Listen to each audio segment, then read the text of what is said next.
Жингийн цуваа явж л байдаг, замын нохоо гоцчл байдаг. Чи ухаантай бай гэдэг гэсэн юм.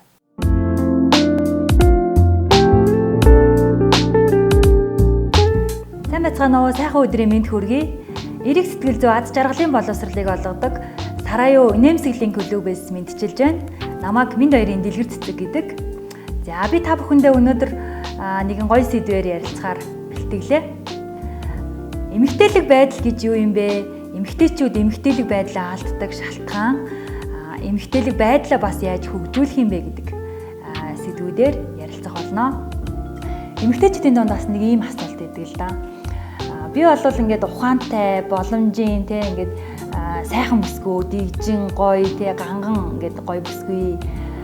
Гэтэл ингээд ирчүүд надад анхаарал хандуулахгүй байна. Нэг л тийм тохирохоор ирэхтэй олдохгүй байна. Би бол яг ингээд амьдралаас бол яг жинхэнэ эр хүнийг яг тийм жинхэнэ тийм харилцааг хүсэж байна. Тэгтэл нөгөө энэ бодол нь болохоор юу вэ гэхээр тухайн тэр эмэгтэйгийн өөрийнх нь л тэр төөрөгдөл өөрийгөө зүгээр бодож байгаа бодол байдаг. Тэгэхээр энэ зүйлд бол хоёр шалтгаан байдаг. За нэгдүгээрт нь болох юм бол эмэгтэйчүүд өөрийгөө хөндлөнгөөс харж ингээд яг өөрийгөө харж дүгнэж чаддаггүй. Хоёрдугаарт нь эмэгтэйлэг жинхэнэ тэр эмэгтэйлэг байдал гэж юу юм бэ гэдгийг бас мэддэггүй. Ийм хоёр шалтгаантай. Судалгааны үр дүнгээс ингээд харахад яг за энэ л яг эмэгтэй хүн юм байна те. Энэ л яг эмэгтэйлэг гэх тэр төрхийг илэрхийлдэг ийм гурван элемент байдаг. За нэгдүгээрт нь бол тайван байдал. Хоёрдугаарт нь уян хатан чанар. Гуравдугаарт нь зөөлөн дүлгөөн байдал. За эмэгтэй хүн тайван байж чаддаггүй, тайван байдаггүй хэд хэдэн шалтгаанууд байдаг. За үүнд бол бага наснаасаа ингээд өссөн төрсөн орчин те одоо ээжийн, эхчийн, эргэн тойрны хүмүүс тухайн эмэгтэйгийн даалт ухамсарт юу суулгасан бэ? Тэр хандлага те суулгасан тэр зүйлүүд байдаг. Дахин хураал те ингээл байдаг бол эндээс бол хатуу эмэгтэй тий яагаад гэвэл үйл итгэх байдал үүснэ дахиад хуурах үе гэдэг нөгөө айдас бий болдог гэх юм уу. Тэгэхээр эдгээр зүйлүүд бол эмэгтэйчүүдийг бас юм тайван биш байлгаад байдаг. Даалт ухамсарчин суудсан тэм зүйл байгаа бол тий бага наснаасаа тэр үүссэн тэр зүйлээ бас онцлоод эмчлэх сэтгэл зүйн үед ингээд уучлах, эмчлэх, засах боломжтой. Эмэгтэйлэг байдлын одоо хоёрдугаар элемент бол уян хатан чанар юм аа. Уян хатан чанар гэдэг нь юу юм гэхээр сэтгэл зүйн аливаа юмсуудыг хүлээж авах тийм чадварыг хэлдэг. Энэ нь юу юм бэ гэхээр эмэгтэй хүний өөрийнхөө нөгөө дотоод итгэлээ нэмэгдүүлж те аливаа тэр сөрөг зүйлүүдийг өөртөө ус шиг шингээж авах чадварыг ерөнхийдөө уян хатан чанараа гэж нэрлэдэг байна. Эмэгтэй хүн бол өөрийгөө нөгөө устай зөөрлөе те голын ингээд урсж байгаа устай зөөрлөе. Голын урсж байгаа ус руу бид нэр чулуу шиддэг тийм үү. Тэгвэл ус нэг цүл хийгээл ордог. Тэгээд л тайван байдаг тий. Тэгээд нөгөө урсдгаараа урсчил байдаг. Нөгөө жингийн цуваа явж л байдаг, замын нохоо гоцчил байдаг гэдэг шиг ус бол урсдгаараа урсчил байдаг. Хэрвээ тэр сэтгэл зүйнтэй сөрөг тэр чулуу шидлээ гэд урсгалаа өөрчилдөггүй тий.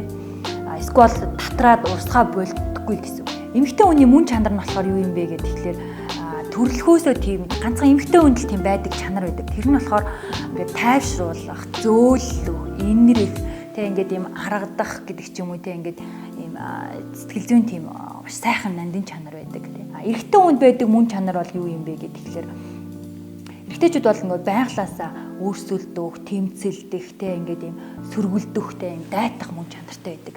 Өдөржингөө дайн тулаанд орж жагаад эрэгтэй ямар эмэгтэйг хүлээдэг вэ гэхээр нөгөө өөрийг нь тайвшруулах, зөөлөх, харагдах, хайрлах тийм эмэгтэйг уян зөөлөн тийм эмэгтэй ухтаасаа гэж хүсдэг байхгүй.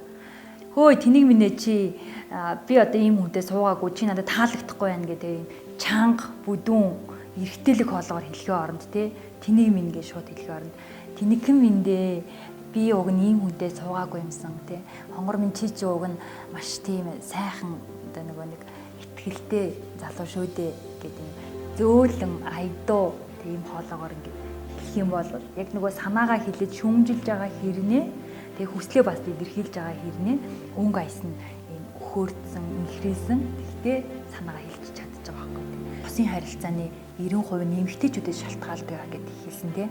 Тэгэхээр эмэгтэйлэг байдлын эдгээрийн чанаруудыг эзэмшснээр ямар үр дүнтэй давуу тал ашигтай юм бэ гэж тийм. Харилцааны 90% гэдэг чинь харилцаагаа аварж үлдэнэ гэсэн үг. Жишээлбэл яг над дээр бас нэг ийм зүйл бас нэгэн одоо хэдэн жилийн өмнө тохиолдож илсэн л та тийм. Ингээд нөхөртэй ойроос ингээд хосууд юм чинь бас ойлголцохгүй үеуд бас бэж исэн. Тэгээд манай нөхөр надаас ингэдэг гэсэн юм. Чи ухаантай бай гэдэг гэсэн юм. Тэгээ би ухаантай бай гэдэг нь яг юу юм болоо гэж ухаантай бай гэхээр ухаантай байх гал да янз янзын үйлдэлүүд хийн. Тэнгүү тэр нь өрөөсөө ухаантай биш болчиход байдаг. Тэгээ би бүр гайхаад сүүлдээ нөгөө нөхрөөсөө чи ухаантай бай гэдэг чи яг юу гэсэн үг юм бэ? Тэрийг хэлчихээ тэгвэл би хийчихье гэд хэлжсэн байхгүй юу. Тэгсэн чинь манай нөхөр өөрөө хариулж чадахгүй. Яа тэгэхээр ихэнх хүмүүс хариулж чаддаггүй байхгүй нэг. Эмэгтэйчүүд өөрсдөө ч хариулж чадахгүй, эмэгтэйчүүд ч гэсэн хариулж чаддаггүй байхгүй. Яг эмэгтэйлэг байдал гэж юу юм? Юм дээр хатан ухаан гэж юу юм те? Хатан ухаантай уялдангууд эмэгтэй хүн. Тэгвэл эмэгтэй хүн эмэгтэй биш байгаад байна шүү дээ те. Тэгэхээр эмэгтэй хүн эмэгтэй байх тэр яг арга ухаанаас яг юу юм бэ гэж ерөөдөө судалж агаад яг энэ эмэгтэйлэг байдлын шинжилгээ ухааны 3 элементийг мэдсэн байгаа. Та бүхэн ч гэсэн эмэгтэйлэг байдлын энэ 3 элементийг өөр дээрээ хэрэгжүүлээд туршаад үзээрэй. Тэгээд энэ бол та бүхний амьдралд асар их өөрчлөлтийг, амжилтыг ялангуяа эмэгтэйчүүд та бүхэн аз жаргалыг авчирна гэдэгт итгэж байна. Тэгээд энэхүү зөвлөгөөгөө аз жаргалтайгаар хүргэлээ. Баярлалаа.